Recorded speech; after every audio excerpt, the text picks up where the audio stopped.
Welcome to the N1 Fitness Podcast. I'm your host as always, Marcus Sadu, and today we've got Eric Helms on the show. And this episode I think is going to be really useful for everyone. We are going to delve into coaching specifically, but we're also going to talk about accountability, leadership. We're going to get into some stuff around building relationships. So I think that this stuff is just going to be useful for anybody in any scenario where you're essentially dealing with people. We're going to delve into some psychology stuff too, which is really interesting. Now, before we get into the episode, I just want to let you know, if you are interested in the free fat loss ebook I just put out, you can go to n1fitness.com, type your email into the pop-up, and I'll send that thing right over to you. Also, if you're interested in personalized one-on-one fat loss coaching, you can go to n1fitness.com/coaching. All right, guys, let's get into the episode. Today, we've got our first three-peat guest on the show. It's none other than the Helmsian one himself, Eric Helms. Welcome back, my man. I'm the first three-peat. I'm honored, man. That's dope. Thank you. Yeah, thanks for being on. Now, today we're going to be talking about the art of coaching, and I thought who better to have on than Helms, because I think he has a super integrated approach that not only addresses the physical element to the coaching process, but also some of the mental and emotional aspects as well that are undeniable, obviously, because we're humans after all. So super keen to get his thoughts on all this stuff. And we'll start with a question around buy-in. So how do you balance rate of weight loss week to week for folks to keep them motivated, yet not have them lose too quickly, which potentially may lead to some other issues popping up? Is there a general rule that you follow here? And then do you break it at all? Or like, how do you think about that? Well, as a caveat, our clientele are bodybuilders and powerlifters largely, or people who have similar goals. So weight loss is not necessarily their goal. So that's not as necessarily as motivating as it might be to your standard weight loss client. And it's not always something they're actually trying to do. And if they're doing it right, it only occurs, in the immediate period before a meet when they're trying to make weight, or if they are in the contest prep phase. So, but when you're dealing with overweight or obese clients who have a fair amount of body fat to lose, there has been a lot of associations in the literature showing that faster weight loss predicts better success long term, interestingly enough, at least initially.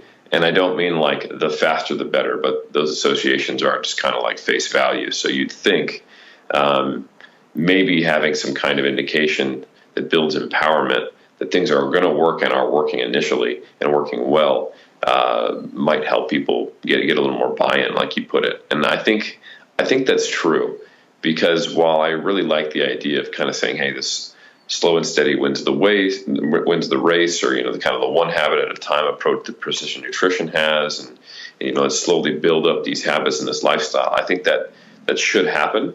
I think when you've got 100 plus pounds to lose, and you see 1 pound come off in a week, you're like, oh wow, this is really going to take 2 years. And I think that can really take the wind out of someone's sails, because if we're accepting that it takes time to build these habits and this lifestyle and this mindset to get into this position where I've changed my lifestyle, we can't expect them to have that in week one, right?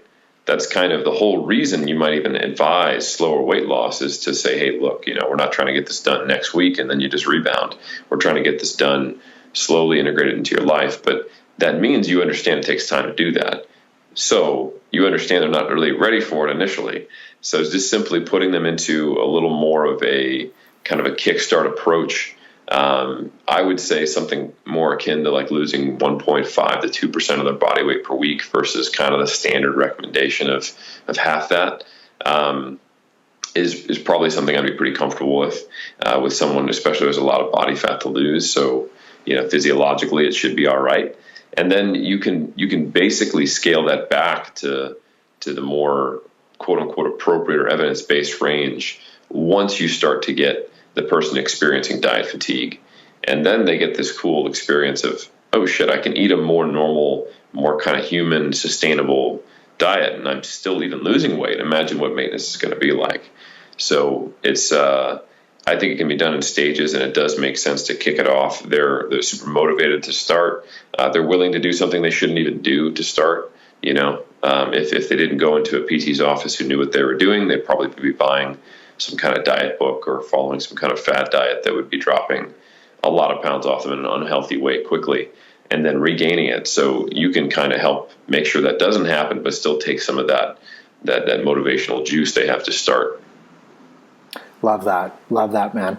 Now, this is a question I've been thinking about a lot lately, and I'm looking forward to your insight. So, like, how can a trainer or a nutrition coach, for instance, balance putting out correct information and yet providing useful information? So, for example, when I put out an Instagram post, I'm asking myself, like, who is this information for? Am I trying to be quote unquote right and make sure that folks like you, for example, would be like, yeah, that's correct?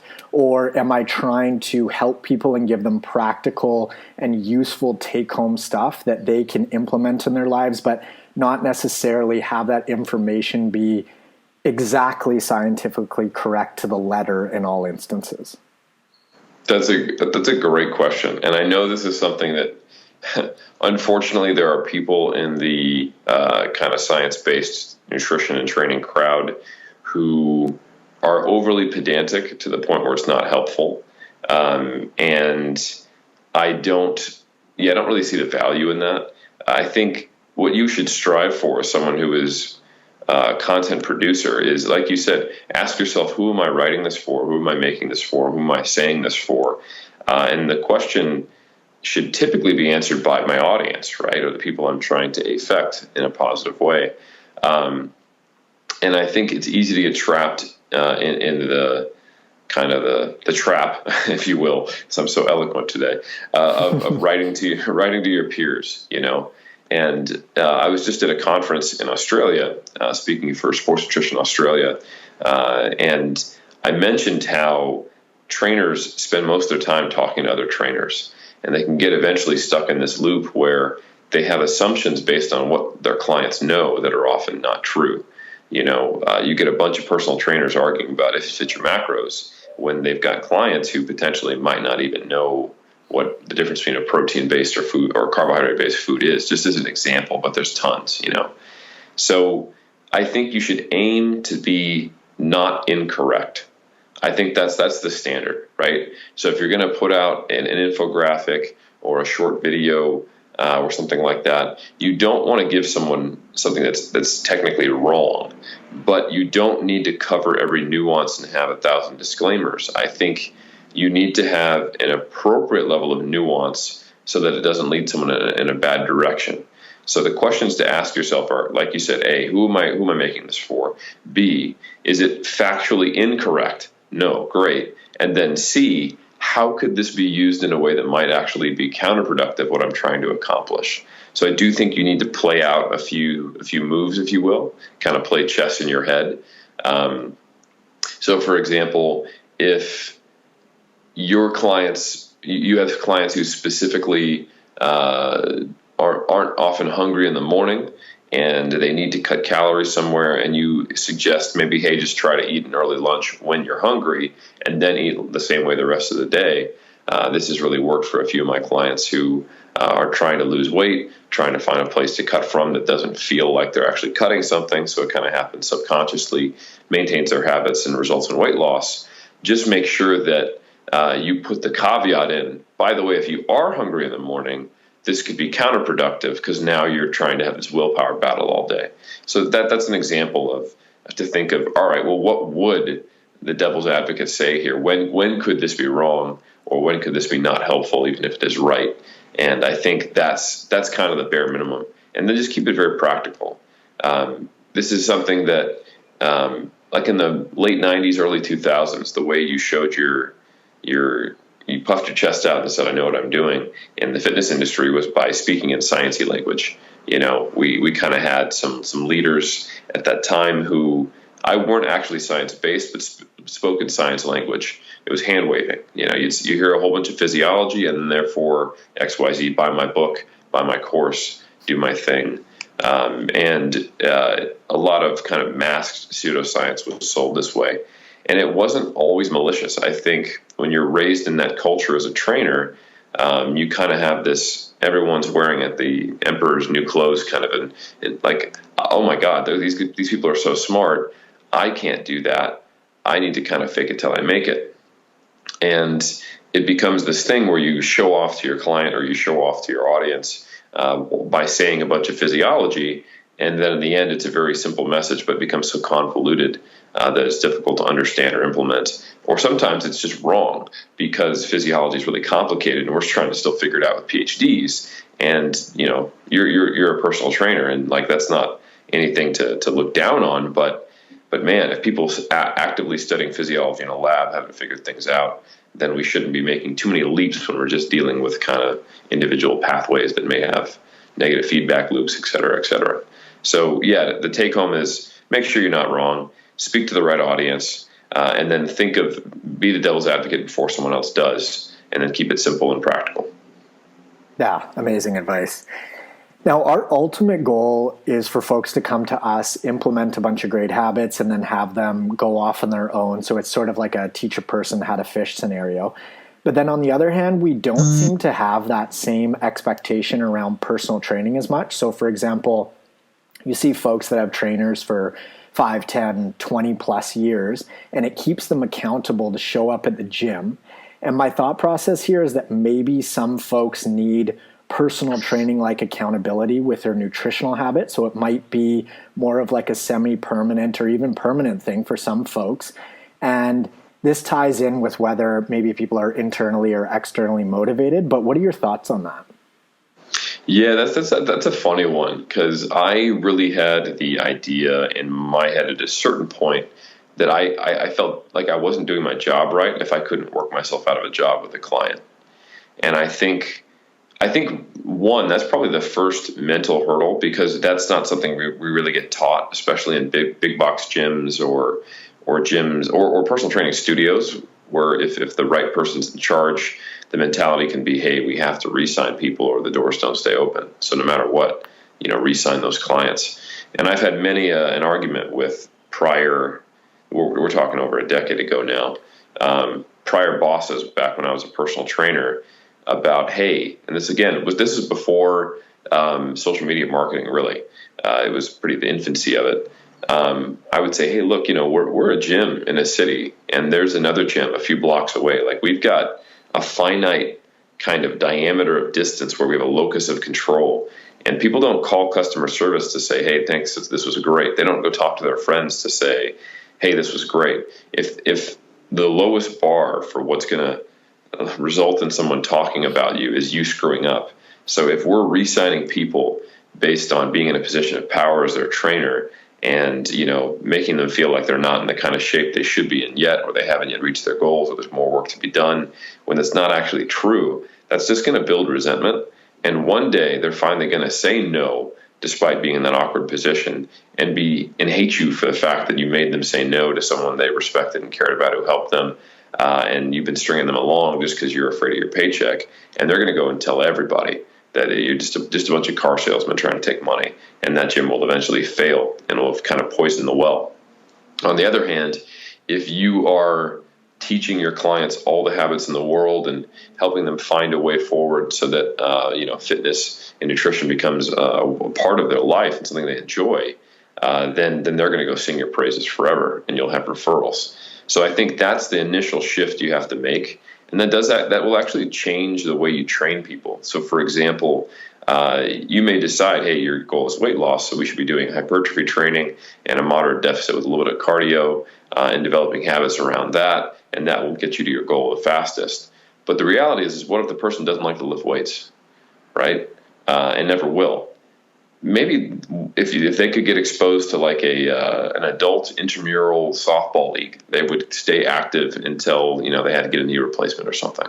20 years from now, that would be a better option. Or maybe they like swimming or Pilates. But if you don't encourage them and expose them to that, they won't. So I think you start to look at things differently as not what's the best way for me to help them while I'm working with them for the next 8 to 12 weeks, but what's the best way I can engender a appreciation for physicality and healthy eating for the rest of their lives, because I'm going to say bye-bye to this person ideally. But I do think, and I have experience, that there are some people who they have the means and they will benefit from, and they don't necessarily have the mindset for not having a personal trainer forever. So maybe they just want to check in once a month, once a week, things like that. And I think in 2019, the cool side of this, and specifically related to your question about nutrition, is that there are some accountability things and devices and tools that don't actually require a personal trainer to meet with you in a gym, multiple times per week. There are tracking apps. There are AI-based nutrition apps now. There are notifications. There are meal delivery services.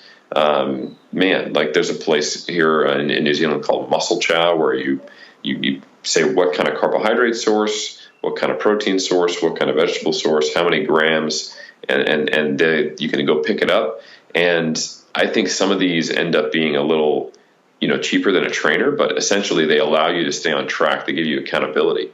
Like if you know that 50% of your meals are coming from this place and you just go pick them up, it removes a lot of those decision-making processes. So I think this is actually an important question for the client to ask themselves, but it could definitely be prompted by the trainer as you're getting close to that point where you'd like to take them down from 3 to 2 to 1 times per week, and then eventually to a monthly check-in, and then have them fly the nest. And they're a little reticent or you're a little concerned, is see if they can onboard some of these tools that will help them stay accountable. So help them set up a life that helps them with accountability. Like, hey, let's get you on food service that delivers and gives you recipes, or even ready-made, depending on how big a barrier that is. And then let's get you enrolled in some classes so there's people there with you. And let's get you maybe in a buddy system, like who's going to work out with you. And then when someone's not there available, what class are you going to go to? And then here's your meal delivery service. And then download this app, set up these reminders. So, they've got their phone telling them, hey, meditate today. Hey, go on a walk. Hey, here's how many steps you've done. Oh, hey, your meal delivery service is showing up at your door.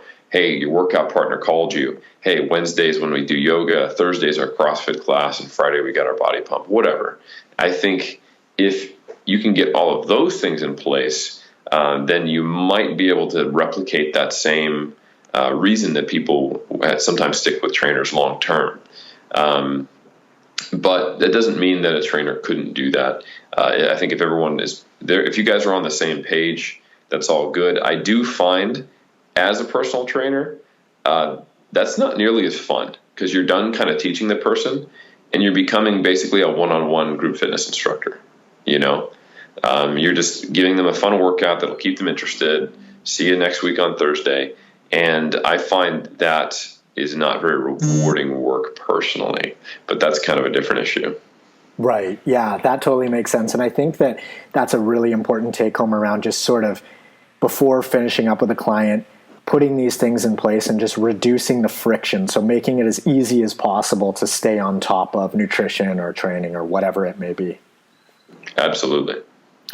So we often hear people say, you're not a unique snowflake when it comes to physiology, et cetera. And to a large degree, that's absolutely true because in general, we have a lot more in common than we don't. But when we look at differences between us physically from an individual response angle, like genetics, metabolism, training tolerance, digestion, et cetera, and then we look at just how different we are mentally from what motivates us to our goals to how we learn, and then the list goes on. And then finally, just how different we are emotionally from our various issues, challenges, upbringing, what triggers some people versus what doesn't to others. And then we take these 3 realms and sort of multiply them by one another. So it's not necessarily like a 1 + 1 + 1 = 3, but more like a compounding interest setup. So I'm not trying to have this be too much of a leading question, but what's your experience with how different or maybe how similar folks are that you work with compared to one another? No, I really like how you frame that because I think there's a lot of truth in what you're saying. The times I've come across that often it's a response to say, hey, you're not a unique snowflake, is when someone has claimed something about a study. Like they see a study that goes against their biases and they go, well, And then they talk about how Tom and then Jane and then them and then this guy they knew in high school and how it doesn't work the same for everybody. And sometimes the study is a very, very robust finding. It's a basic finding. It's a fundamental finding. And that's probably the one time that statement has value. It's actually callous and probably not very respectful of the person, but I guess it has truth is what I should say. In that, yeah, like everyone I know uses ATP. I haven't yet met a person who doesn't. Presumably, I haven't tested that. So, but point being is that the basic function of our physiology, the chapter 1 through 3 of your exercise physiology textbook, I can almost confidently say that applies to everyone who doesn't have a clinical condition that's rare, and that's important to know for sure, as both a trainer and someone interested in exercise. But man, is that statement of you're not an individual snowflake could not be more wrong in a broader context when we think about just how many ethnicities there are on the planet, the fact that you're going to get clients from 3 different generations as a trainer, the fact that we have people who identify different ways, the fact that people have prior life trauma or not, maybe immigrants, may not be, may have had an experience with fitness or not. I mean, man, there's a cornucopia of people out there and personalities, and the interaction between psychology and environment and the resultant behavior it's huge, which is why it's so important to do the best you can to put yourself in your client's shoes while also understanding you can never quite do it, So people are really, really different. And I think that's what's cool is that you have to find this interplay between understanding that all of our physiology is similar at the basic level, but that the way you implement it is going to be an N of 1, to plug your podcast, kind of each time. There's going to be a different way to fit that intervention to someone's life. And that's not to minimize that there are indeed individual differences that can impact physiology and response to training. There certainly are. We see potential response, like for giving a nutrition example, I would say the overall body of data, although some studies support this, some studies don't, is that there are people that respond to higher carbohydrates or lower carbohydrates. Some people who will feel better being somewhere closer to keto or somewhere closer to kind of a low-fat, high-carb diet. And we've seen we've seen other studies in the training realm. Another example is that if you want to develop power, rate of force development, some people do well with just literally lifting heavy, and others do really well with kind of your traditional, well, not traditional, but like West Side style, kind of like speed work, actually training power. So there's power responders, there's low carbohydrate responders, there are a various number of people who adapt differently, even though the underlying physiology is similar at a basic level. So being willing to try different things is important. But I would say primarily from getting people to adopt things in a more permanent way, finding what they enjoy, and then most importantly is figuring out how it works with their life. So that kind of goes back to my question, the last question of like, not everyone likes weight training. It's just as an example. So like, what are you going to do if you're someone who's been following me for a while, you probably have a bias towards bodybuilding or powerlifting style training. Hell, I did. That's why I talk about it all the time, because I love it. That works for me. And the stuff that works for me is going to build my audience of other people who it works for them. And but that can be limiting when you're working with a broader population. I work with bodybuilders and powerlifters, so having that bias doesn't limit me. But when I was a personal trainer, it absolutely was a barrier I had to overcome to become less dogmatic and to not be the man who saw a world of nails because all I had was a hammer. I had to get more tools in my tool belt. So I think it's very important to understand that people's lives are individual snowflakes, regardless of their physiology. So even when you have 2 people with identical responses to training or nutrition, the implementation might be completely different based on whether they have kids or not, and whether they work a 9 to 5 or they work from home, and in a plethora of other things. Yeah, that was a big question. That was beautifully put, man. Now, this next one is going to be different from person to person, of course, but have you had more or less success with certain ways to illustrate a point? So, for example, I've found that if I am having trouble illustrating a point, analogies just seem to really hit home for a lot of folks, and it seems to be a really great way to get a point across in a super simple yet effective way. Do you have certain ways that you're communicating information more so than others? Yeah, I think analogies are really, really helpful when you want to explain not an abstract concept, but a concept that would be abstract to someone who is not versed and doesn't have the time to get versed in a single conversation with physiology or nutrition or training or whatever. And they're especially useful when the person wants to understand why, but not necessarily how. Like, I hate it when I see trainers who someone's like, so why are we doing this? And they're like, well, fast twitch muscle fibers like that. That's not what I'm asking. Like, you don't need to explain sliding filament theory here. Okay. Like they literally just want to understand why you're asking them to do that and what it's going to do for them. So very, very applied answer is what they want. And that means that analogy is totally fair game because you can relate something that everyone knows to what you're trying to do. And that may not be available to you on the fly. It depends on your creativity and how well you link concepts that are technically unrelated but maybe similar. So it's easy for, I think, you and I to say, yeah, analogy is great if our brain works that way. But if it doesn't, there are other things you can do. I often find myself, and I know every trainer will nod when I say this, we spend a lot of time disabusing them of concepts that they've heard about in the media. One of the best ways I find to do that is to use, because if you talk about like a randomized controlled trial or a meta-analysis to a client, their eyes glaze over, and then you have to think, well, okay, for this to not be an eye glazing over moment, what do I have to explain to them? Oh, they need to understand how a randomized controlled trial works, and that a meta-analysis is a collection of a bunch of those, and these are reliable because of the scientific method. Oh, and then we have this pyramid of importance of different science methods, and at the top is a meta-analysis, and below that's an RCT. Okay, now I can tell you about it. No, that's not really on the table. So what you can do is you can use what everyone understands, which is observations and anecdotes, and use them not past their capacity. So, for example, if someone comes to you and they say, hey, I had a really convincing argument that you really can't effectively lose fat unless you're on a low-carb diet. And you can say, hey, Jim, I've been competing in natural bodybuilding for over 10 years now.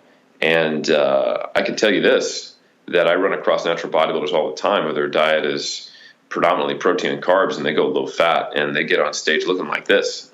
Here's my friend Brian Whitaker. He's the current champion, and actually it's really common for bodybuilders to go moderate carb, low fat, high protein, and they don't seem to have any problem getting shredded. So I can't tell you that it might not work being low carb. In fact, it probably would, but you certainly don't have to. That's the kind of thing, is you can use observations to prove an absolute to be not true either way. Like if X is going to be a barrier to your success, or is going to kill you, or is going to cause problems, and you can say, hey, there's hundreds of people who don't do that. Like, there's some people who eat bread and they're alive. That's the kind of thing that can soften some of that fanaticism and keep them open-minded and keep them unafraid. And I think that, plus analogies, and also listening, just to make sure that you understand the question better. I think that's really an undervalued thing, is sometimes repeat the question back to them as you understand it. And that can really help you understand what they're getting at. Because sometimes they don't have the verbiage to really ask the question in a way that you can answer it in a way that's helpful for them.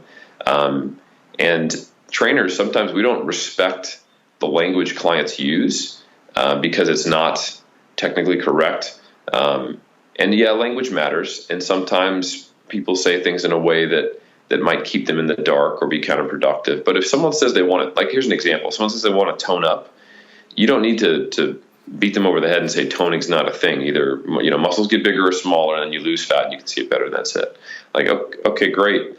But, everyone I know knows what I mean when I say tone up, and you seem to treat me like an idiot who's 100%. committed some kind of sin. So speak in their language. And you can even help them define how toning up happens. Like, yes, totally, we can tone up. I get it. You want to see a little more muscle definition. You want to be a little more trim, have a better shape to you, and they nod and say yes, and you go, great, yeah. So that basically happens from a loss of body fat and gaining muscle mass. So here's the toning program. Here's what we're going to do. You speak their language. It means more to them.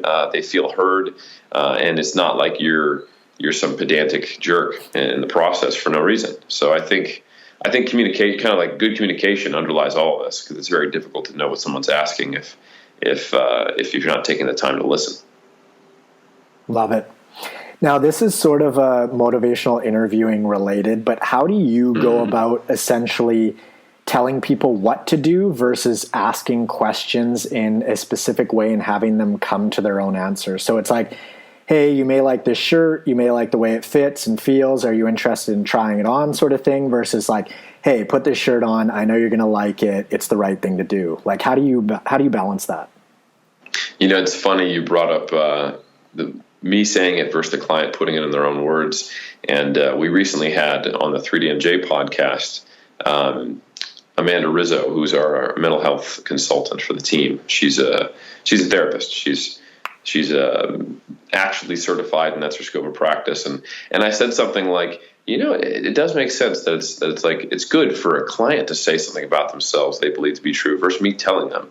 And she was like, shh, that's the secret of therapy. Like, that's not everything. We're trying to get people to have these realizations about themselves and to state things as like, when you start to say, this is who I am, or this is who I've become, or this is how I can be, about yourself and believing it, that shows there's been change, right? So, we can tell our clients, no, you can do this. No, like, you got this. And I think you absolutely should. Like, that's all very helpful. And kind of leading them down a path. You might know where they need to go, but it really doesn't matter if they don't believe it, or if they don't have that self-efficacy, or if they can't see the value, even though they logically understand the value from you. Because at the basic level, we make decisions with some level of emotional input, not just logical understanding. So I think, the motivational interviewing techniques where you basically just ask questions until they come to some kind of revelation on their own. Sometimes it's a little overplayed, especially like the time frame it can happen in. Like, I love the examples they give you in the textbook where the guy walks in and he's starting with just saying, hey, I want to get in better shape. And it's like, what does that mean? What does that mean? What does that mean? And then eventually it gets to the point where it's like, I don't want to die like my father at a young age, and I want to hold my grandkids. And he starts crying, and his life has changed in that, one-page conversation. It's probably not going to happen like that. But I think it is really important to spend a lot of time asking questions, but you still need to respond. Like I said, like, the verbiage of clients and trainers are different. The understanding of what tools exist to get to some outcome is not known to them. So even when they do have these deep revelations about where they want to go, why they want to do it, and what it means to them, which is incredibly important, you're still going to have to help them out and push them down the right path. Like, you could take someone through a motivational interviewing session, have them have a breakthrough, and they're super motivated, and they go out and do something on their own that's a really, really harmful method to get to those things that they truly believe in and want to do. And that's just even more discouraging. Like, this is what I need to do. I love it. And then I tried the system, and I got sick and had to go to the hospital or whatever, because I followed some fad diet. So I think it's really important to integrate some education into that, into the kind of the motivational interviewing tactics. But ask a lot of questions. I think at its basic level, you should not be the one doing most of the talking, especially in initial consultations with clients. And I think that's really important. Getting people to voice fears, voice barriers to why they aren't adopting new habits or behaviors. The thing about fears is that even when the person knows about it, they actively try not to think about it because it's a fear, right? So gently putting that in front of them every few sessions or so, and going like, so So why? I'll give you a bodybuilding example. Like, so why is it that you want to compete next season? And it's like, well, I just want to stay in it. I'm motivated. I'm hungry. I want to keep getting on stage, and I love it. Like, is that it, or is there any other reasons? Well, like since the show, I've been gaining a pound a week, and I'm really afraid that I'm just going to eventually slide into obesity if I don't do a show again. So it's like, oh, so the way you know how to manage, body fat gain is by dieting for competition. Like, yeah, I mean that is how it always works out great, and it's reliable. I have the same system, and it's like, so it's kind of forces you into competing every season, doesn't it? And they go, yeah, I guess that's true. And then like you can get them to pick it apart, but they won't follow that thread down because it's a fear-based decision, right? Like, I don't want to look at the fact that maybe I have no control in my nutritional life and I'm using bodybuilding as a Band-Aid for that. I just want to do something I love. And yeah, there's a niggle here and there's a little piece in the corner that's kind of scary. I don't want to look at that. So, you kind of, compassionately help them look at it and realize, oh, there's more to this behavior than I thought. And I'm actually doing something counterproductive. Like, I probably should take extended off seasons. I probably should learn how to eat in a way that doesn't just have me gain weight for 6 months before I start losing weight for 6 months and then quote unquote call that normal bodybuilding when in fact it's not. So that's the kind of thing that I've had that conversation with a number of clients and similar ones. But it does really come down to asking them questions and getting them to see perhaps the multifaceted nature of their decisions and their choices, because sometimes they get stuck in these binary loops. Like, oh, I'm either not going to bodybuild or I'm going to bodybuild because it has these bad elements. It's like, well, maybe we acknowledge the bad elements, we work on it, and then next time you compete, you get to do it on your terms, and you do take a longer off season instead of either I'm a bodybuilder or I need to let go of this sport because it's driving me down a bad path, which might be the right decision, but wouldn't it be nice to have choice? Absolutely. And I think a really important point is if someone was going to implement the motivational interviewing stuff, not to just ask like why over and over, because somebody's just going to get annoyed, and you have to there's an art to leading them to those answers or potentially sort of guiding them towards those answers that they want to come to that they're just not really aware of. Yes. I think it's really important for the motivational interviewing to not seem like attack journalism. Yeah. It can, like, so don't you think this is blah, blah, blah? That's not the way it goes, right? Yeah, I think you really have to be open to them saying something that you don't expect. Motivational interviewing is not coming from a place of, I know where you should be going and what the answer is, and I know it's actually a barrier. I've seen 1,000 clients. I just need to get you there, and maybe we can do it a little faster if I just kind of say it. No, motivational interviewing has to come from a place of true curiosity. Because then that bleeds over into the person, and they start to become curious about their own motivations and open to the idea that they can change. So without that stance, if you will, the whole thing doesn't work. So yeah, you don't want to be that kind of badgering the witness, prosecutor or journalist who's like, so is what you're saying that that's not exactly the way you want to roll. And be open to it taking a lot of time. And hell, like, you're only going to have 10, 15 minutes while they're, warming up or whatever to do this most of the time anyway. So be prepared for this to take multiple sessions. And it should. That's the way change works. Right. Now, touching on the psychology piece that you alluded to before with your guys' psychologist at 3DMJ, how often and how much are you delving into the mental and emotional elements of this whole process with folks? And I'm not talking about clinical situations necessarily, but just life situations where you can clearly see that there are potentially mental and emotional elements at play and you could potentially help with. Yeah, I really see this as being aware of your scope of practice and making sure that you have a support team around you as a trainer. So Amanda Rizzo, she's a licensed mental health counselor.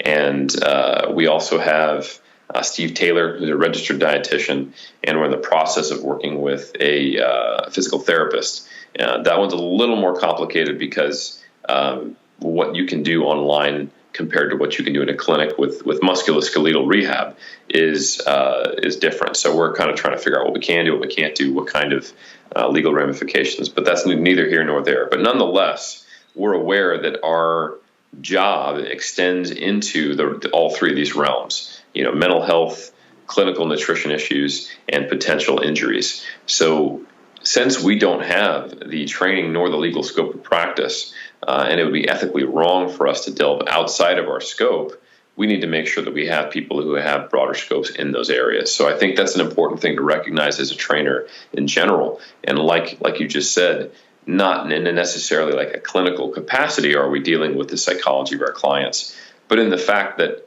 everything is psychology, we're dealing with the psychology of our clients. So I think the way we do it is that we have an intake form initially, because we do online coaching. And all three of those folks who I just mentioned have had input on it. And because they're going to see things and realize things that we don't. So we know that that there's a higher proportion of competitive weight class restricted athletes and competitive physique athletes who have prior history of eating disorders or risks of developing them. But we don't know how to capture it, right? I might have read all the research that says, yeah, it's a high proportion of bodybuilders and powerlifters who have eating disorders. And I go, okay, that's important. But I haven't been, in a clinic for eating disorders where we have a diagnostic tool that helps us get that in a time-efficient way that doesn't make the person feel like a lab rat. So now we have implemented some questions into our application, both from all three realms, right? So that we can potentially see where we need to bring in our specialist. So kind of first part of that answer to your question is know the boundaries of where it isn't a clinical situation. Because I think it's easy to say, right, so you're not dealing with the clinical side of it. But in reality, we don't really know where that boundary is most of the time. So be aware of your scope, know what the difference between diagnosing and treatment and just talking to somebody is, and then make sure that you have systems in place to deal with it if it does go a clinical direction. So some of the things that we do is we have a open access policy, basically, where if we start to get a little uncomfortable or something seems that it could be diagnosed, or if there's a problem that is a little outside of our expertise, or if we're just a little fearful as coaches, like, are we still in our scope? Does this person need additional help, or would they be better suited towards getting your input? Then we have, Amanda on retainer. So we're like, hey, Amanda, here's the situation, what's going on? And of course, when our clients sign up, they know that we keep confidentiality as a team, not like anything you say to me, I'll never talk to them. So they know that we have a support staff who's kind of in the loop, and they consent to that. It's not a surprise. So I think, that I just felt the need to say that, even though it doesn't directly answer your question, that, have that support staff around you. Now, as far as how often do I deal with it, man, all the time, because if you think about it, we don't have to train, right? That's an option in our lives. You can go to the gym or not. And that's not the way nutrition works. So I think sometimes we're way too callous and quick with making changes to someone's nutrition, like, yeah, eat a high carb diet, or yeah, let's cut 20 grams of fat, or hey, let's try intermittent fasting, all this stuff. And we're forgetting that we're affecting someone's way of interacting culturally, socially, their family dynamic, the way that sometimes they self-soothe, which can be a double-edged sword, right? And like food is a part of every culture on the planet. Food is a part of every single person's life on the planet. Food is the way people break bread in every part and corner of the world to, make peace or do treaties or celebrate marriages. Man, it's just so ingrained in the human experience. And it's in many basic ways with our brain chemistry, it's our most basic reward system because it keeps us alive. So when we're manipulating nutrition, we have to have a really healthy respect that we are manipulating lives. And if we're manipulating lives, that means we're manipulating someone's emotions and their psychology and their relationships. So I think it's really important to not only give someone nutrition education and information, but when you are actually potentially manipulating what they're eating and how they're eating it and when they're eating it and how much of it they're eating, you need to give them practical tools about how to do that, look for ways to help them develop habits, and then talk to them about the fallout of that, both emotionally as they try to adapt new things and ways to cope with that. So I think from a practical perspective, you're very often trying to see potential problems that arise from a change, troubleshooting them, and then figuring out solutions. So it's kind of much more on like the mechanic style of dealing with a car versus an engineer, which might be your therapist is going to look deep and go, right, so we have some hard wiring here that we might want to consider rerouting, versus us going, hey, we're gonna see what works for you and how do you feel about that, and then what are some ways that we can make sure you have the systems and support in place to feel okay about this and implement it. So I think it really comes down to the application versus the underlying roots. And this has echoes in other fields. Like, for example, when trainers get in trouble is when they try to diagnose muscular problems. Like, oh, your glutes are tight, or your glutes are overactive and your hamstrings are synergistic dominant, and then you got short hip flexors or whatever. Well, we could just say, hey, you've got a butt wink that I don't like, or hey, you don't move the way I want, so let's try to improve your movement. Like that's something I heard early on that really made sense to me is you're not a physical therapist, you're a movement coach if you're a personal trainer, right? So stick to the movement. Don't try to diagnose the underlying biomechanics and anatomy of why they're moving that way. You haven't been trained that way. That might be in your textbook, but maybe it shouldn't be. And that's certainly not a 7 or 8 year total education with an internship like someone who has a doctorate of physical therapy is doing. So I think it's just really important to understand that you're looking more at the applied output in all cases and not messing with the wiring, but knowing when the underlying wiring might be the problem so that you can refer out. Brilliantly put, man. Now, I have my clients send photos every week along with questions, and that's how I do my client check-ins. But I know that you have your clients send in video entries. So how much do you rely on or use the feedback that you see solely visually from like a body language standpoint, like how someone's speaking, do they seem and look energetic, their overall tone, body language, all that sort of stuff? Yeah, I think it's really important to acknowledge that communication is a lot more than emails and written text. Like, I think anyone who's in their late 20s or older would probably nod enthusiastically when I say this, that the most brutal, unfair, and downright nasty conversations about politics, religion, or ethics happen online, not in person. And I think there's a reason for that. It's because you don't feel like you're talking to a person. You've got this wall of text and they're angry too, just like you are. And all of a sudden you can so easily slot them right into that schema you have in your head of who the enemy is and who the other is. And basically in your mind, they're the person, grabbing their long black mustache about to lay this person on the train tracks, and like they become the villain so easily, and it's so easy to ascribe malintent just versus a different worldview, and so difficult then to have a rational conversation or God forbid a compassionate conversation, and that happens online because you're not being reminded constantly in their tone of voice and their sensation or your awareness that they sound hurt or that they sound vulnerable at times or that, they're getting a tear in their eye or whatever, or sometimes they're angry, which we know what that feels like too. And it's like having that in person and being able to hear someone's tone of voice and and see their body language. It just reminds you that they're more like you, because you're having all these feelings and you're sitting there yelling at your wife, like, did you hear what this person said? And all of that online.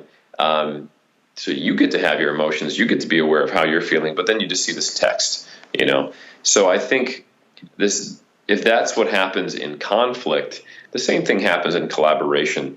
When we're trying to work with a client, it's difficult to get access to everything. I do think, of course, text can be helpful. Because as you reflect, you write things down, you think of how you want to curate it. You can put data that's much more clearly to read. I don't have to remember. I can just look down 2 inches from what you said 5 minutes on a video. So I think, the reports I get an Excel document with all the quantitative data in it, from training to nutrition to trends on all kinds of stuff.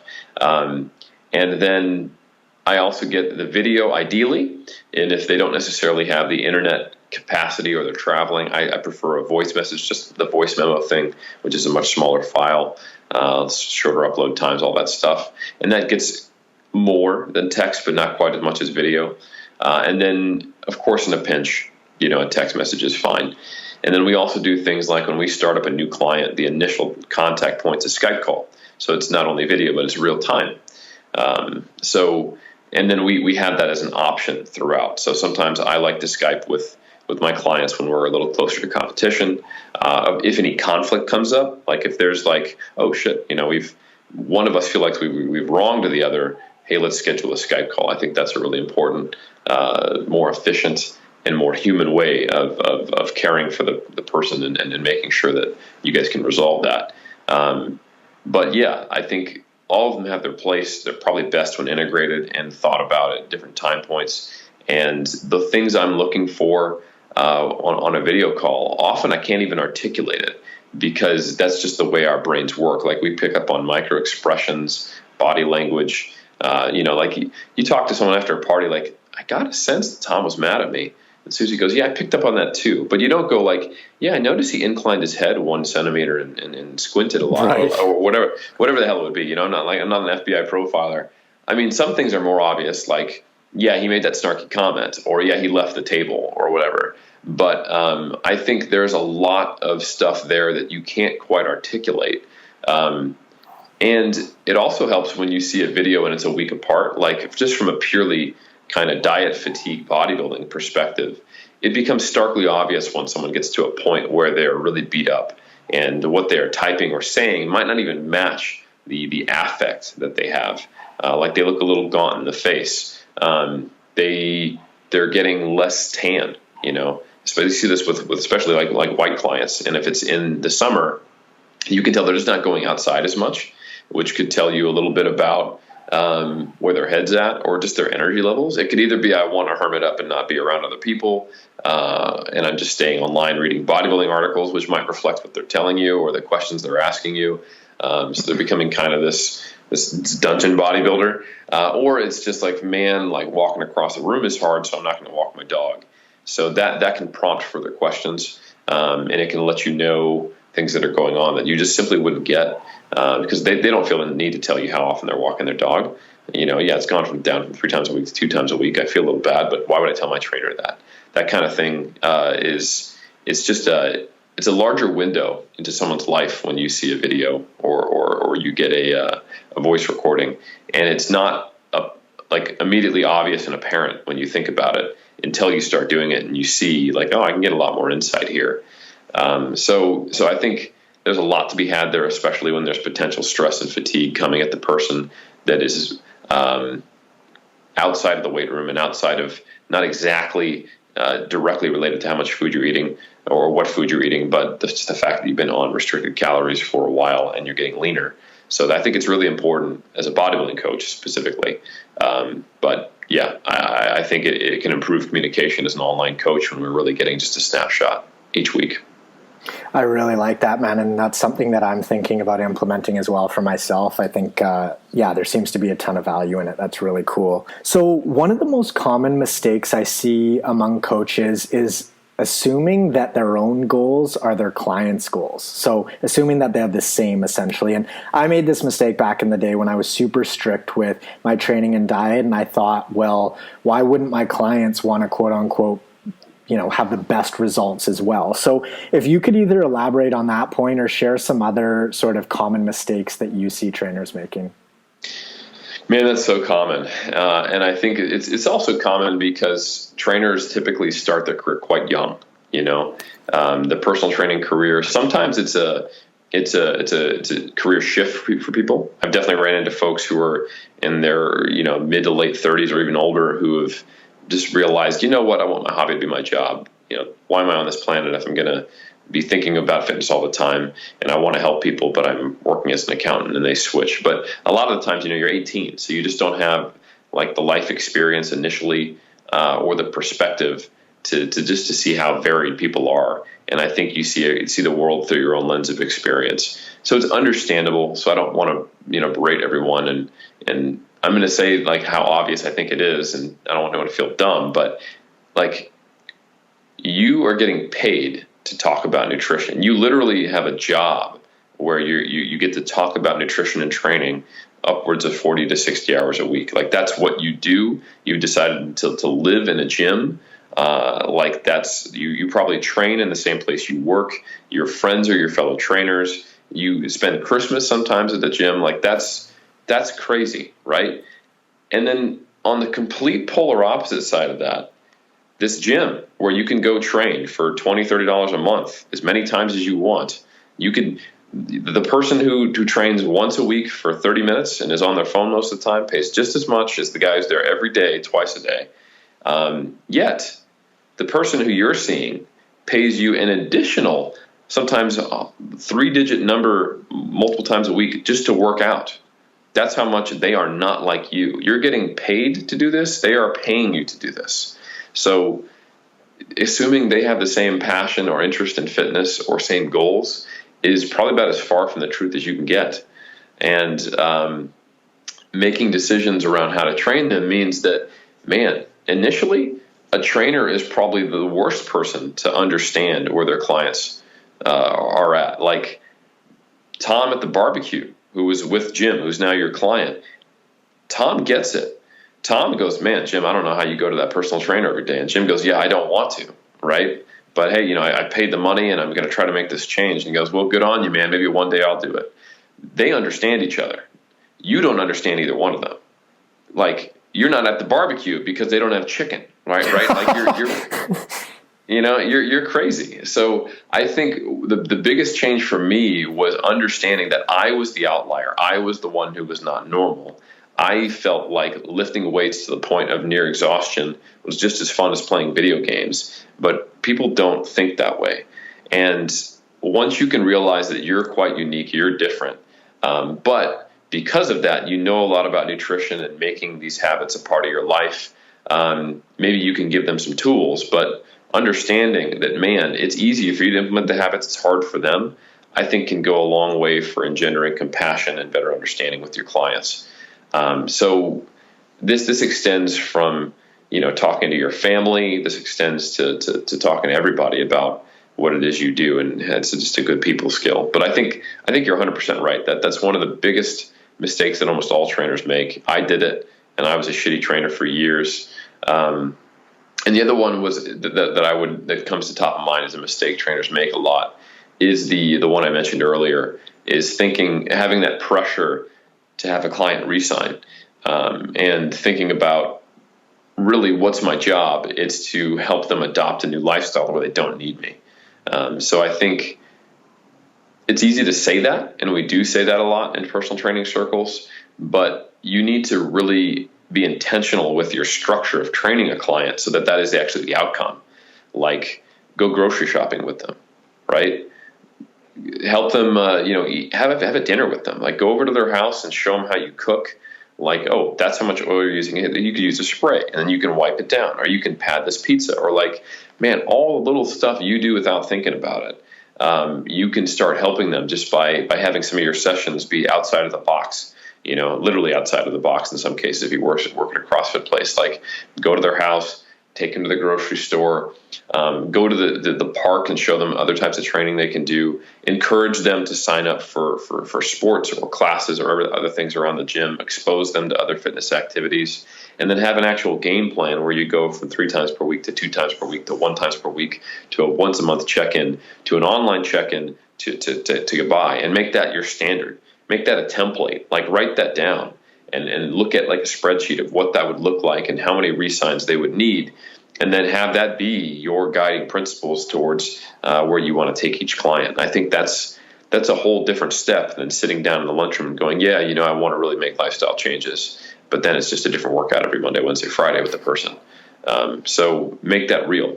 I think that's another one that I would definitely want people as a take home to really try to create a system for getting clients on their own and not needing you, so they can go be your referral machine, and more importantly, live a happy, healthy life. Yeah, that's really useful stuff, man. And another one that I see is that sort of I need more training and nutrition knowledge trap, and trying to maximize maybe that like 3 to 5%, when I feel like what a lot of coaches really need is to just get better at communicating and managing the relational aspect of the client-coach relationship. Is that something that you see as well? Yeah, absolutely. I think we stratify ourselves to what we like. Like, how many dudes and gals you know who have competed in physique or strength sport or CrossFit and really love manipulating their own nutrition and training, because that's why they made it their job, and they want to learn more about that. And then they convince themselves, and maybe it's not all just convincing themselves. It's also like, oh, I can get CEUs for this, and I do have to stay certified. So why not go learn about nutrition? And it's a lot easier to pay attention when I like it and I love it. So I think some of that's fine. Like, this is absolutely okay to be your passion project, your hobby, and for you to be just as interested in being an athlete or a fitness person as you are a trainer. That's okay. Like, you've got to love your life. But I think it's also really important to know that playing to your strengths is great in some aspects of life, but in other times you need to shore up your weaknesses. And when it comes to helping other people with different strengths and weaknesses than you, it's very important to shore up your weaknesses and to develop skills that maybe don't come easy to you, because you are, like I said, different than the clients. And the better you can relate to them, the better you'll be at your job. So I totally agree that a really healthy proportion of your continuing education and your focus and the skills you try to develop should be coaching psychology, communication, and, like you said, motivational interviewing, understanding behavior. I think that's everything for a trainer. Not to be hyperbolic, but it really is, because no plan survives contact with the enemy, and the enemy in this case is human nature, right? It's you're dealing with people who don't like fitness, don't like eating the way you eat, and want to like those things, but that's very different from just naturally liking it like you do. So helping them navigate all of the pitfalls of lifestyle change and behavior change is really important. And simply telling them, just work harder and eat less, because that's what I do, because I like the results, and I actually even like the process, as masochistic as it is not an effective solution for people with a different worldview. So I totally agree. Do some stuff you like. Read about physiology. Read about periodization, but know that that's really not going to be what's going to help the average person off the street when they're working with you, and really spend some time learning how people tick and how to talk to them. Cool, man. Now, touching on the human nature aspect, we know from the research and personal experience that humans are just sort of straight up shit at estimating calorie intake and portions. So how do you go about a scenario where you know that maybe your client either isn't being accurate or truthful around their eating, knowingly or unknowingly? But what do you say to your clients in a situation like this? Because this is something that just about every coach has dealt with at some point or another, and it could be potentially awkward.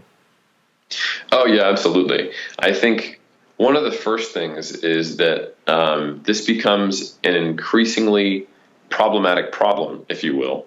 The more you pin your success on the specific method of having people track calories or track macros and try to hit specific targets. If that is your go-to, and there are problems associated with that you need to be aware of, but if that's your go-to method, if it's getting people on a certain calorie intake, giving them a few simple meal plans, teaching them how to use MyFitnessPal, teaching them how to use a food scale, then this becomes a big problem, because now they aren't actually hitting your targets, and you don't know if you're seeing the changes you need to see, or if rather, you don't know if the targets that you're asking to be hit are being hit, and whether or not they are working or not, and resulting in the goals you're trying to reach. So you're going to make changes shooting in the dark, and that can be very frustrating. And when you think that the calories should absolutely be low enough, and that the cardio should absolutely be high enough, and the person seems truthful, it can be a real head scratcher. But I would say that perhaps that shouldn't be your immediate go-to solution in every client case, just giving people macros or calories and energy expenditure and doing some weight loss math. I think that works great when you have highly compliant, highly educated individuals, like it's a bodybuilding coach.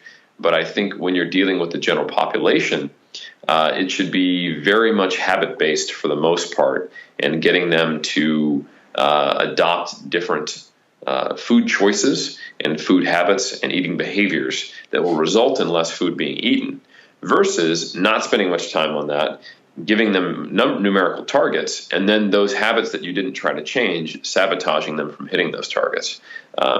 So the way I would suggest doing it from the get-go would be, yes, have them track their calories for a month, but also have them track their behaviors, the whens, the whys, and what they felt when they ate, and create mindfulness, so that they're noticing when they're going to grab that donut from the break room, so that they're noticing that they ate their dinner in the car while they were driving somewhere, rather than sitting down with the TV off, talking to their family and experiencing food. Notice that they actually ate out 12 times this week, and that they know that when they prepare food at home, they do so in a much more reasonable way, and they make the amount of food they want to eat, not get a massive portion size and eat it all because I paid for it, right?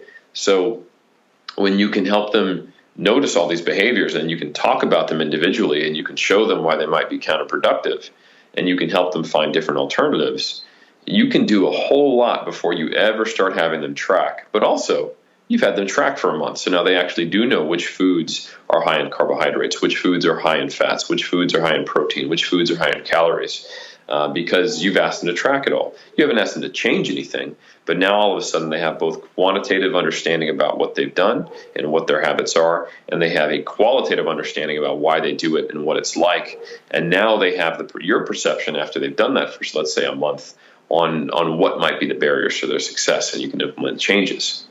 So if you think about it, if you don't do that front end work on the qualitative side of it, and you get some very rudimentary information, and then you just, basically you just want to know what's your calorie intake, so then I can take some away. Now you're asking them to remove calories from a set of bad habits. You haven't actually fixed the habits that have resulted in the higher calories. So of course it's going to go bad. Of course they're not going to be good at tracking it. Of course they're going to overeat, and of course they're going to slip up. So the trick is to start creating an environment that results in them being much more likely to adhere, and for the consequences of poorly tracking or over or underestimating to be much smaller, because they're eating foods that aren't super calorically dense, and they've made changes, and they're no longer eating out and trying to estimate calories, but they are making a chicken and broccoli salad and trying to estimate calories, which, how bad can it go, right? So that's the kind of thing I think that becomes a lot more important, is when people are moving away from processed meals that they weren't even in control of, to primarily single ingredient food item foods that they made themselves. Like, there's not that much variation in apples. Even if you call a small apple a large apple, you're off by, it's like 70 calories. Like, so what? Versus you get a pasta dish and you're off by 50%, and it's a 50% of a large number. So I think that's really where I would start, is to make sure that the person has those skills and that awareness, from both a qualitative and quantitative perspective. And then if they run into a point where you're like, man, I don't understand, I'm not making progress, you can sit down with them and look at portion sizes. And I think it's really good to never ascribe malice when ignorance could explain it. Like, most of the time it's lack of mindful eating, or it's just I didn't have the scale with me, or I don't like the scale, or I don't feel comfortable bringing it into some situations and I have to eat out, or et cetera, et cetera. Or I have some misconception or misunderstanding, or I'm making some fundamental logistical error. Man, if you assume the knowledge that your clients have, you can make some really big mistakes. We had a client not too long ago who we just assumed had a certain level of knowledge that he or she did not. And when he saw 200 grams of protein, he thought for the day he had 200 grams of protein-based food. So he ate 200 grams of meat in a day and nothing else for protein sources, and was starving, of course, because he's eating like 600 calories in a day. And that was a little bit of a wake-up call for us. Like, oh, not everyone has followed our stuff. Not everyone is familiar with our work. Not every bodybuilder or powerlifter has this basic kind of nutrition information. So how do we prevent that from happening in the future? And I think it's easier to make those mistakes as an online coach. It's a little harder harder to make them that egregiously when you're in person, because you get to have a kind of a rolling dialogue. So it's important to make sure that you have some systems in place and some basic level mentoring and education that goes along with tracking initially, along with habit-based focus, and then you can start addressing those things in a much more consistent way. So that's kind of my long answer. But having the specific conversation itself has come from a place of not assuming they're lying, assuming the best. And one of some really good fixes, and I've heard a bunch of different professionals who've come to the same conclusion different ways, is give them a intervention that steps outside of what they're currently doing. So I've heard the whole, hey, let's do a week of meal replacements, but the same calories. I've heard the, hey, I'm going to give you a fixed meal plan, and it's only going to be single item food ingredients. And I think both work really well. And if it is just a poor tracking issue or too many estimations that are compounding and creating an error to the point where it is a stall, it becomes really obvious. All of a sudden they start losing weight on the same quote unquote macros, and they start noticing, oh, I'm actually a little hungrier even though the calories are the same. Oh, I wasn't in a deficit. And they start to think through, okay, what was I doing wrong here? Or maybe I should follow some kind of modified version of this. Obviously not like the meal replacement powder one, but it at least takes them out of my trainer's not listening to me. I'm hitting the targets and I'm not losing weight, and they don't believe me. Like, it doesn't sour the relationship. All of a sudden they go, oh shit, maybe I'm doing something wrong. Maybe I can, hey, now can you help me look at this and fix it? Because I don't know what I'm doing wrong versus the plan isn't working, which are two very different conversations. Totally, man. Yeah, I really like that order of importance. I think that'll be helpful for folks. And then on the other end of things, what's the most common mistake that you see clients making within the coaching process? So essentially, how can clients be better clients and therefore yield better results via the coaching process? Yeah, I think going in with false expectations it's a hard mistake not to make. But I would rather have a client come in with like no expectations than false expectations. But the biggest mistake I would say is that sometimes clients will come in at the wrong, to speak in personal trainer parlance, stage of change, right? So we go through this phase of, pre-contemplation, like we're not even thinking there's a problem. I don't need to change. I don't want to change, to then contemplating change, like, it would be nice. I don't feel healthy. I don't want to be this way. I should be more active. And what would that look like? And looking into it, there's this whole phase of going from not on my radar to on my radar, but I'm not ready to act. And some clients, when they're not ready to act, they think they can pay the trainer to be the next stage of motivation, right? I'm not going to do anything outside. I'll come to see you in the gym 3 days per week.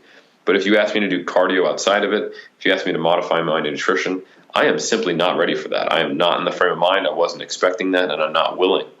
And yes, working out 2 to 3 times per week for an hour on top of nothing else changing is substantially better than not doing anything. And that's okay. The trainer can work with that and try to get you through the next stage of change. But it's going to go so much better if by the time you walk into the personal trainer's office, you are ready to change your life. Because that's what the trainer wants you to do. That's when they can make the biggest changes. They can help you make those changes. And if you try to pay them, it can be a huge waste of money. And you can get much less results than you expected, because, a lot of people just don't lose much in terms of body fat or body weight, if that's their goal, if they don't touch their nutrition at all. You will see definitely some great adaptations from exercise and fitness, but man, if your main goal is fat loss and you're not at a place where you're ready to change your lifestyle at all, it's not going to go well, and that can be discouraging. It even sets you back psychologically. So I think it's really important to not try to go, right, I want to make this change. I'm not motivated or ready to do so I'll just pay a trainer to help me bridge that gap. That's not what a trainer's for. A trainer's to help give you the expertise and the guidance once you're ready to make a change. They're the guide who is the first cottage in the forest, not the person who's going to hold your hand and take you through the whole forest initially. Like, you have to actually enter the woods first on your own and decide that I am going to make this trek, I'm going to make this journey, and then they can make sure you do it in a safe, healthy, effective way. Yeah, man, that's a cool way to put it. Just sort of being honest with yourself about where you're at that point in time, and the trainer can't sort of do it for you. So yeah. Now, Absolutely. as far as your coaching practice, what are you focusing on personally right now most at around improvement? Like, what are you in your coaching career at this point in time? Like, what's at the forefront that you're working on and trying to improve the most at the moment? Yeah, my goals are my PD goals are very specific to where I'm at. So kind of the reality of things is that I don't take on new clients anymore unless it's just kind of one of those things where I meet someone at a show or a meet or just in a random personal connection, or someone I've talked to for a long time goes, hey, I'd really like to actually compete for the first time. So it's rare that I take on a new client. So what that means is that like the clients I'm working with now, I've all worked with them for years. I've got a powerlifter who competes at a very high level who I started coaching before his first powerlifting meet. And I've got a client who did the second season of bodybuilding with me and is now trying to turn pro. I've got a competitor who went from doing one strength sport to another to now bodybuilding. So we've had like 3 different little careers over time. So like the client I have I've worked with the least amount of time is 5 years. So it's different, and they're all athletes. So the things that I look at now are athletic identity. I look at injury prevention and sustaining performance for a long period, avoiding burnout, and what are the best ways to create repeatable systems. It's funny when you work in high performance sport with someone who things are working for us. Like, so for example, one of my clients, it's hard to be, and he's open about this too. One of my clients, Bryce Lewis, just won the 105 class at IPF Worlds, and he's a 2 times national champion. Kind of strong. And he's held, yeah, exactly. He's held national and world records. So, and he's also in his early 30s. So the question here is, I'm driving a Lambo, and I'm driving it on a dangerous course. I'm asking someone to try to deadlift 800 pounds, squat 700 pounds, and bench 500 pounds in competition, and that is a non-negligible risk to the body, right? And the training to get there can be quite grueling. And the changes at this stage are quite slow compared to when someone just starts out. So, and the person, because they've done well and because they have an online presence, has different pressures than the average person who is not known by anyone except their friends and family on social media. So they are not only watching their own progress, but they have to manage the fact that they're being watched and there's expectations. So talking to someone and helping them through that is a whole different skill set. High performance sport in the social media age is a unique thing, man. So the things I think about a lot these days are very much how do we maintain performance and progress without letting all these potential traps pop up. How do we do self-regulation? How do we improve our communication? And what tools do I have in place to make sure that we have options when a pitfall does come up? Because it basically almost guaranteed something will happen. So that's a big piece of it. Another piece of it is that my coaching has become a lot less formulaic. Not that I would just cookie cut people, but when you get like a bunch of when you have like 30 novice and intermediate level bodybuilders and powerlifters, they start very similarly, and then the individuality emerges from those systems as you find which parts do or don't work or work best or better.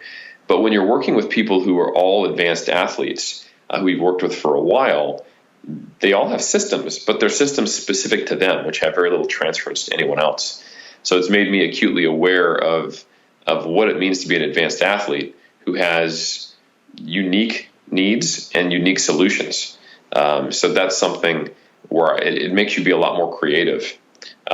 So that's kind of something where I've become a better purveyor of anecdote which is an interesting contrast. That's my personal coaching to what I do for 3DMJ, where my job is to translate research, because I'm the research and development head of 3DMJ. I have right now 3 clients. The rest of the guys, Berto, Jeff, and Brad, have between 30 to 40. So what I tell them is, hey, here's the newest research. Here's how it might affect our practice. Here's what it means. If you have clients who ask questions about this, here's how you explain that. And here's where we should update our systems.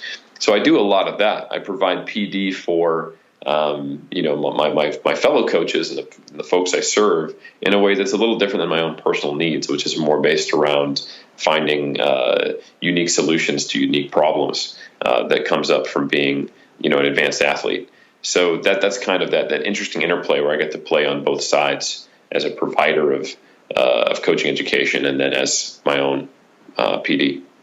Yeah, so you're in a really unique situation for sure. I mean, your shortest client being 5 years. Now, with the social media aspect of somebody who has outside pressures of people watching them and then also being able to watch their competition and stuff like that, are you suggesting maybe even boundaries around like, hey, let's only check YouTube and Instagram a couple times a day? Like, are you going there? I definitely have had those conversations, and it's not necessarily always prompted from me. That is something I noticed that happens over time is the relationship as a coach changes. You might start being much more, I wouldn't say authoritarian, but more of a leader in the relationship and making suggestions because they might not have enough time as an athlete to be aware of what could be a pitfall or a problem for them. But then as they try the various things you've led them to and they see what works, you take this, progressively different stance to where you're kind of holding your hand and holding their hand and looking behind you and going, yeah, here's where we're going to go. Let's try this. To eventually, you got your hand on your shoulder and you're looking sideways at them, and eventually get your hand on their back and you're not quite saying as much, but they can look back to you and say, hey, what do I do here? So a lot of those conversations I've had with social media have emerged from a check-in where the athlete is saying, I just don't have the same passion for the sport. I get stressed. I want to just lift because I love it, but these meets they're big. They have a lot of pressure, and I feel like I'm on display versus doing something I love, and I don't know how to capture that old feeling that brought me into the sport. And then that prompts a conversation. That prompts a whole bunch of potential interventions and a whole pathway of coaching and providing support and encouraging the person to do some introspection and some practical things to just try to re-engender the old environment to then hopefully find a solution.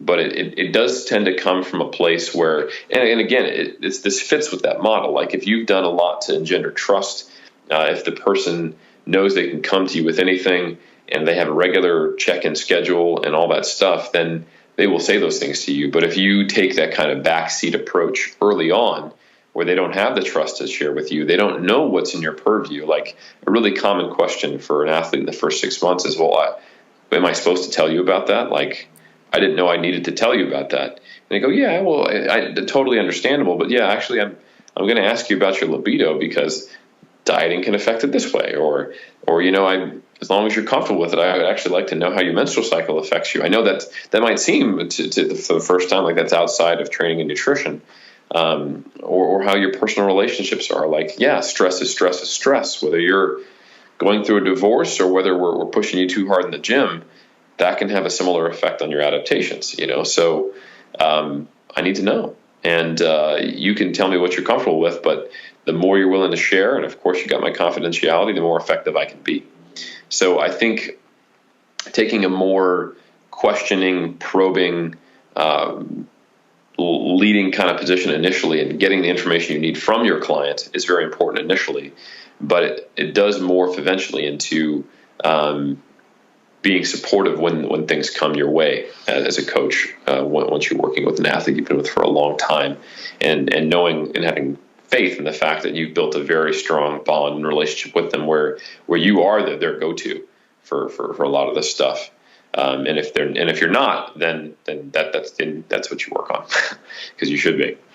Yeah, absolutely, man. I think that I say to my clients, like, the more you tell me, the better. And those three things that I often hear, they're like, oh, like, why is this question in there? Is, like you mentioned, the libido, the menstrual cycle, and then digestion stuff. They're like, why does this matter as much?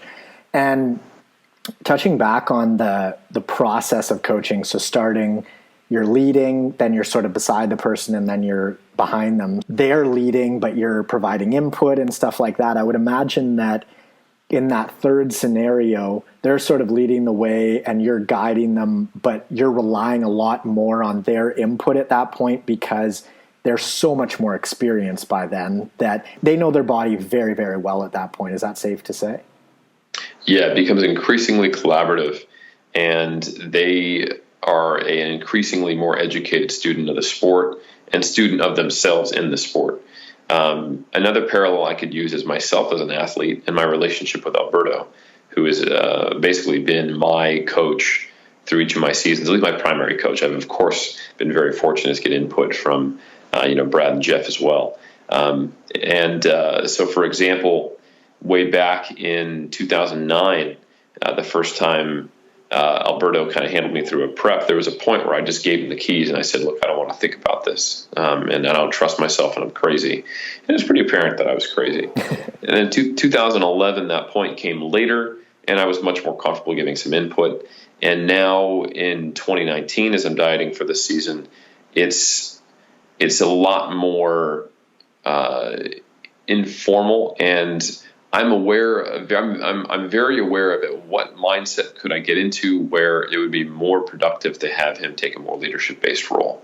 Like if I get really neurotic, if I start second-guessing myself a lot, or if I have a lot of self-doubt, I'd have that conversation with Berto. But right now, it's kind of like I give him, every few weeks, I give him a visual update. I send him my weigh-ins, and I let him know what I've been doing versus asking him what should I do. And I think for example, I'm doing this kind of very intuitive, habit-based prep for the most part. And then I sent it, and we spent some time this month, and now that I'm lean enough, looking at the relationship between my refeed days and what I look like to kind of inform our peak week that might happen in April. And this last one, I sent him pictures after 2 refeed days, and he was like, "Are you sure you did refeed days? You look flat." And to my eye, I think I was very focused on just getting leaner. So being a little flat, so what? Like, I'm getting shredded over here, bro.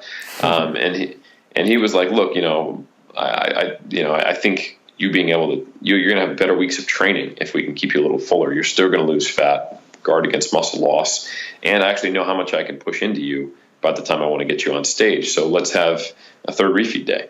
So I had an impromptu third refeed day that I didn't expect, and I think that's what's important, is getting some perspective outside of my own head. That's becoming increasingly, narrow focused on getting lean, even though it's something I wouldn't do with someone else. So I think I have to be aware of what are the boundaries of my perceptions and what inherent biases are there, and where can I not be as objective because I'm working with myself, and where I can benefit from having Berto in my corner and making sure he has the opportunity to see those things.